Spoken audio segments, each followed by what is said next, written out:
If you have the ability to conceive it, this time-space reality has the ability to deliver it.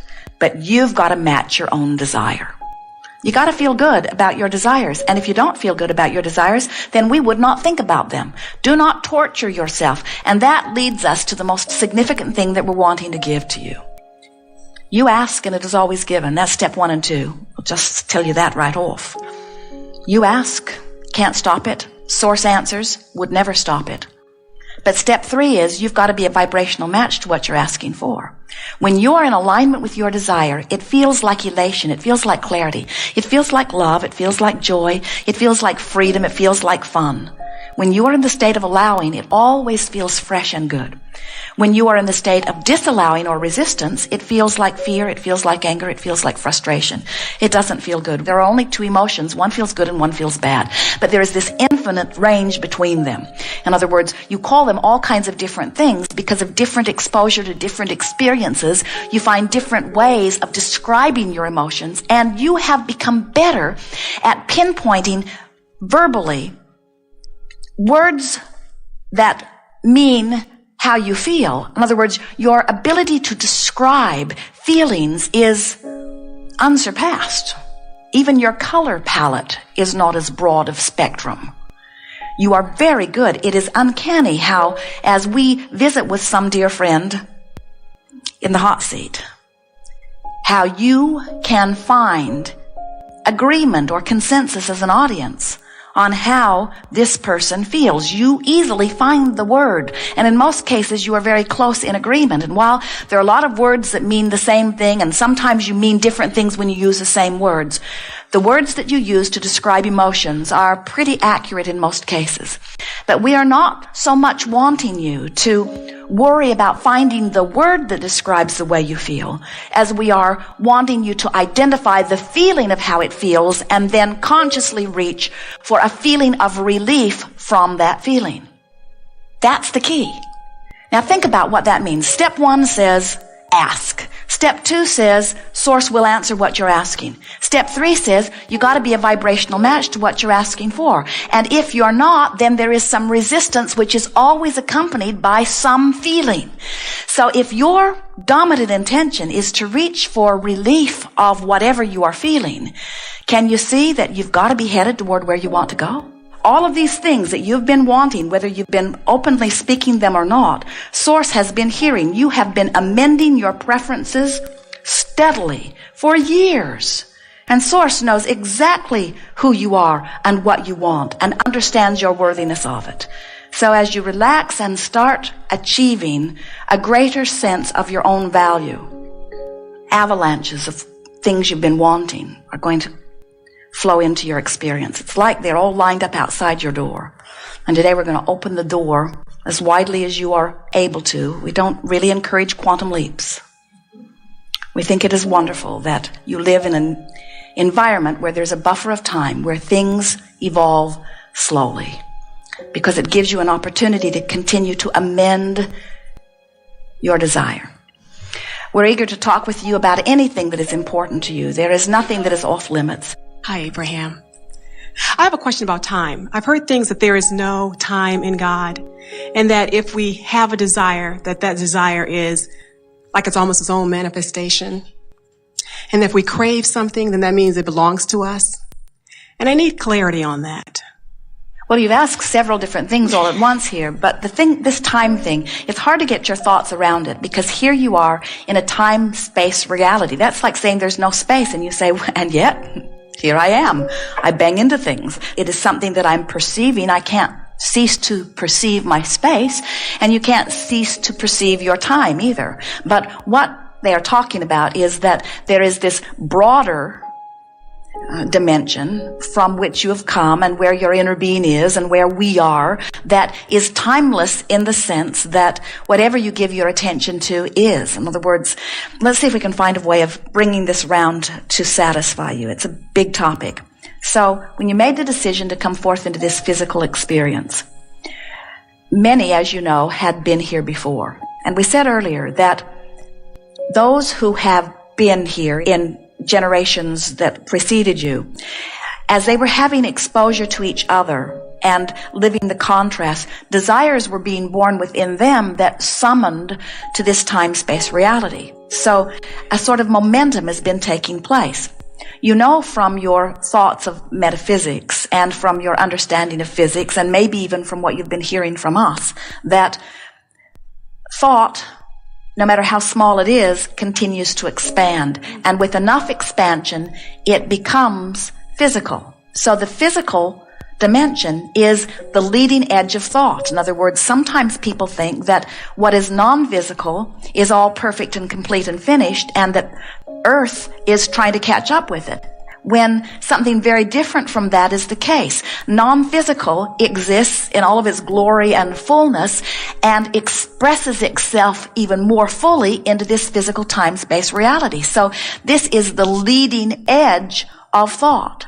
So when someone says that God is timeless, we say they're not giving credit to God as God is expressing in this time-space reality.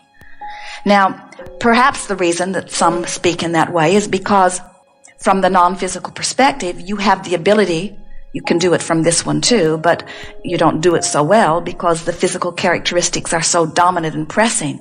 But in the non-physical realm, you can focus into future, you can focus into present, you can focus into past, you can focus simultaneously into many different places. And so time becomes irrelevant because wherever you focus is where your experience is. It's like if you have the experience in your dream.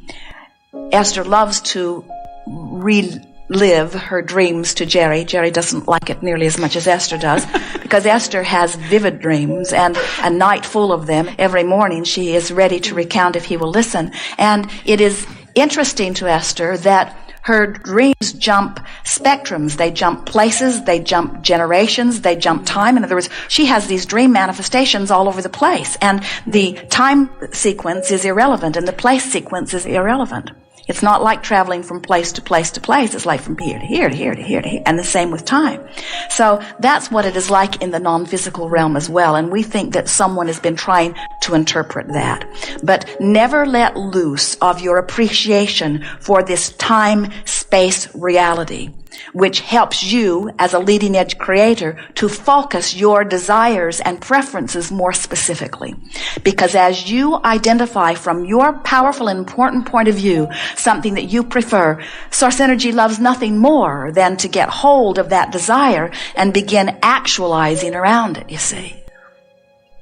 Sometimes people regret the contrast of this time-space reality. They want things to be more the way they would like them to be, forgetting about how anybody else would care about it. They want them to be the way they want them to be. And we say, it is so wonderful that this contrast exists because the contrast inspires the new thought. And the new thought is what eternalness is all about, you see. It'll never cease to be. Don't worry about it. Nobody can mess it up. But as our friend said earlier, when you get in the flow of that, when you get in the flow of understanding that you are on the leading edge and that this time helps you focus, you see, nothing is more poignant than this feeling of time and space. It helps you to specifically quantify your own desires. And whether you're doing it consciously or not, you are doing it. And this now generation benefits from your efforts and future generations benefit from your efforts. We just would like all of you to be personally in on it too. Nothing is more satisfying. It might be satisfying to take a big wad of some beautiful substance and just whip it up and fling it somewhere and have it turn out really good. In other words, that might be sort of fun. Look what I've done. But it is ever so much more satisfying to be specific about what you gather and specific about your technique and specific about your application and to feel the progress that you make along the way. Another creation is about creation. It's not about falling into something. If that's what you'd wanted, you wouldn't have come forth. In other words, earth is planted, sky's there, the sun comes up, the moon's there, the water's there, stuff grows. We're done. And you say, hardly. There's so much more joy to be experienced in this. So much more satisfaction, so much more potential for desire that I can then bring myself into alignment with and feel the satisfaction even before it manifests. And as it manifests, oh wow, what do I get when it manifests? A whole new perspective from which to want again. You see, the eternal quest is more opportunity to be. And when we talk about being, we're not talking about being in suffering or being in poverty or being in the absence of desire. We're talking about being in the progress and process of fulfilling the desires as they are born within you. And that being in the flow that you were talking about, that's about identifying a desire and then moving to it and feeling the satisfaction of that. It's about the fun of it. Last night as Jerry and Esther came in, they'd had a full day, and Esther said, do you want to eat in the room or do you want to eat in the restaurant? And Jerry said, let's go to the restaurant. And they had the most engaging, intoxicating, satisfying conversation with the young girl who waited on them.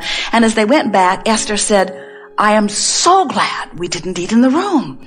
It's so much better to be out there where you can run into something that's fresh and new and alive and stimulating and make you glad that you interacted, you see. Yes.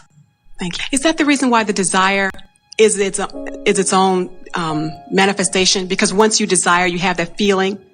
And is that what brings it into the physical? Well, the desire is a vibration. In other words, we're calling it desire because you can feel what desire feels like. But what desire is simply, and in terms of science, is simply a vibrational frequency that law of attraction is responding to. That's what a desire is. Mm-hmm. What you're talking about is the bringing myself into vibrational alignment with the desire. And of course, then you get all those feeling responses. In other words, I desire something I don't believe, I don't feel good. I desire something I do believe, it feels life-giving. And so you'll never cease to desire, and Source will never cease answering your desires. But you've got to find ways of giving yourself enough relief that you let it in. We see people, they want more money, and Source wants them to have more money, and has lined up, oh, you wouldn't believe, incredible circumstances and events, rendezvous for their receiving of this steady flow. And then the person stands in the midst of their desire saying, it hasn't come yet, it hasn't come yet, it's not coming yet, where is it? He's got it. How did he get it? What's he doing with it? He's using more of it up than his fair share. Wrong for him to have it. I should have it. Why don't I have it? My mother set me off on the wrong foot. It's the government's fault. The economy is not in a good place. People out there manipulating things, you know how they do. They're looking for every reason in the world to explain why they don't have it, when all they would ever need to do is give themselves enough benefit of the doubt that they feel a little relief. If they could just say, it's coming. That might be too big of a step for some. They could say, well, he didn't always have it. Oh, yes, he probably did. He inherited it, the bugger. But all you're trying to do is give yourself some relief. Maybe some will come to me someday. That might be enough of a statement to give you some relief. Or some of it is coming to me, and I'm happy about what's coming, and I'm making more today than I did at one time. And life isn't only about money. There are all kinds of abundances that are coming to me that are not necessarily money related. And I have all kinds of abundance in terms of clarity, or in terms of physical stamina, or in terms of energy. Abundance is mine in really many, many ways, and abundance is coming to, we're not picking on this subject of abundance other than the fact that it's in the air usually everywhere we go.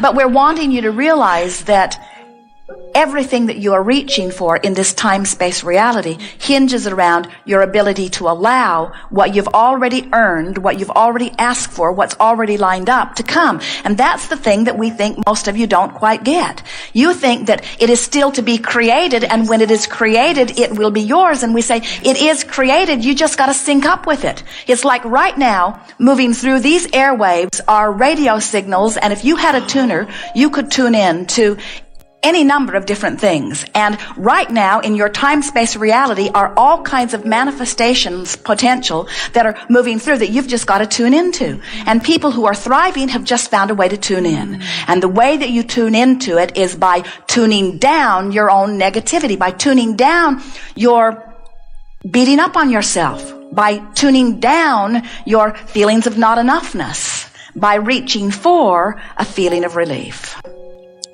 Enough? Yes. Thank you so much.